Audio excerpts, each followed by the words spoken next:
আমরা তিন মূর্তি, প্রাণে বড় ফুর্তি। না না, প্রাণে একদম ফুর্তি নেই। এই গরমের মধ্যে কোনো ইচ্ছা নেই আমাদের এত ফুর্তি করে দুপুরবেলা ঘুরে বেরোনোর, জাস্ট বিকজ কিছু প্রয়োজনীয় কেনাকাটা আমাদের ছিল। তাই আমি অয়ন আর আরভি বেরিয়ে পড়েছিলাম। কোথা থেকে শুরু করব, কোথা থেকে শেষ করব আমি জানি না ঠিক, কারণ আমরা গেছিলাম অনেক অনেক জায়গায়। দেখতেই পাচ্ছ সমস্ত ঘরের প্রয়োজনীয় জিনিস কিনতে গিয়েছিলাম।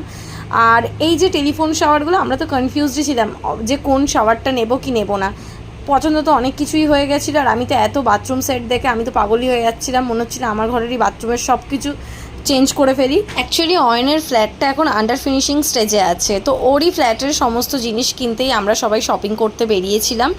তো নতুন ঘর, নতুন ফ্যান, আর অ্যাট দ্য সেম টাইম ওদের নতুন নিউলি ম্যারিড কাপল, নতুন সংসার। ট্রাস্ট মি, আমরা তিনজন যখন শপিং করতে বেরোই না, পায়ে হেঁটে আমরা কোন প্রান্ত থেকে কোন প্রান্ত চলে যাই আমরা নিজেরাও বুঝতে পারি না।